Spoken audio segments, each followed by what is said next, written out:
বৃষ্টি হলেই যেন কেন সবার মনটা খিচুড়ি খিচুড়ি বলে ওঠে।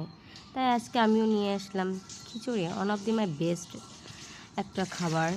তো হ্যালো এভরিওয়ান, কেমন আছেন সবাই? আশা করি সবাই খুব ভালো আছেন। আমিও ঠাকুরের কৃপায় খুবই ভালো আছি। তো আজ আমি খিচুড়ি রান্না করব। কীভাবে অল্প সময়ে ফাস্টলি খিচুড়ি রান্না করা যায় সেটাই আজকে আপনাদের আমি দেখাবো।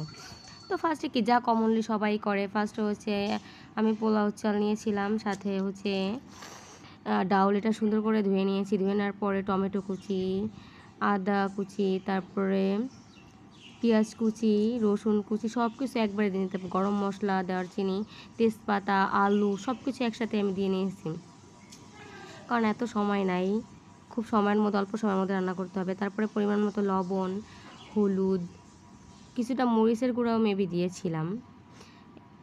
একে একে সব কিছু দিয়ে আমার যে খিচুড়িটা এত পছন্দের, আর বৃষ্টি হলে তো কথাই নাই। আমার জামাইয়ের একটাই কথা, চালু চালু তোমার হাতে খিচুড়ি খেতে চাই। সে আমার প্রতিটা রান্নায় তার অনেক পছন্দের, আর যেদিনকার রান্না ভালো হয় না সেদিনকার তার ফেসের দিকে জাস্ট তাকানো যায় না। তারপরে আমি একে একে সব মশলা, এরপরে আছে আমি জিরা আমি আগে থেকে ভেজে সুন্দর করে বেটে রাখি সেটা দিয়ে দিয়েছিলাম। এরপরে কিছুটা আমি বিরিয়ানির মশলা দিয়ে দিয়েছিলাম। আমি আসলে এটা খিচুড়ির মধ্যে অলওয়েজ দিয়ে থাকি।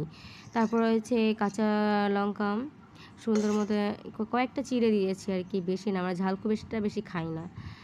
আমি খাই না বেসিক্যালি, ও আবার খুব ভালো খায়। তারপরে এর মধ্যে পরিমাণ মতো তেল দিয়ে দিয়েছিলাম। সব কিছু দিয়ে আর কি মাখো মাখো করে করতে হবে, সুন্দর করে মাখাইতে হইব। মাখানোর পরে অনেকটা খিচুড়ি রান্নার টেস্ট নির্ভর করে। কেউ আবার আমার হাত দেখে বলবেন না হাতে নোংরা, আসলে আমার হাতে একটা প্রবলেম হয়েছে, সমস্যা হয়েছে, গরমের জন্য মূলত এগুলো হয়েছে। কখনো এমন হয় না, প্রথমবারের মতো এমন হয়েছে। তো এটাকে কেউ কিছু প্লিজ নেগেটিভ কমেন্টস করবেন না। তো আমি সুন্দর করে সব কিছু দিয়ে মাখিয়ে নেব। কিছুক্ষণ মেখে নেওয়ার পর আমি 5 মিনিটের মতো রাখছিলাম। মাখানোর পর 5 না 10 মিনিটের মতো রেখে দেবেন। মাখা হয়ে গেলে এরকম কষলাইতেই হবে, কষলায় মাখাইতে হইব। মাখানো ডান হয়ে গেলে রাখতে হবে, যেটা আগেই বলে দিয়েছিলাম।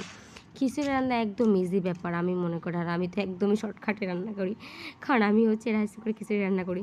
তো সব কিছু দিয়ে আমি রাইস কুকারে বসিয়েও দিয়েছি। আমি পরিমাণ মতো জল দিয়ে দিয়েছি। রাইস কুকারে রান্না করা হয় খিচুড়ি আর কি।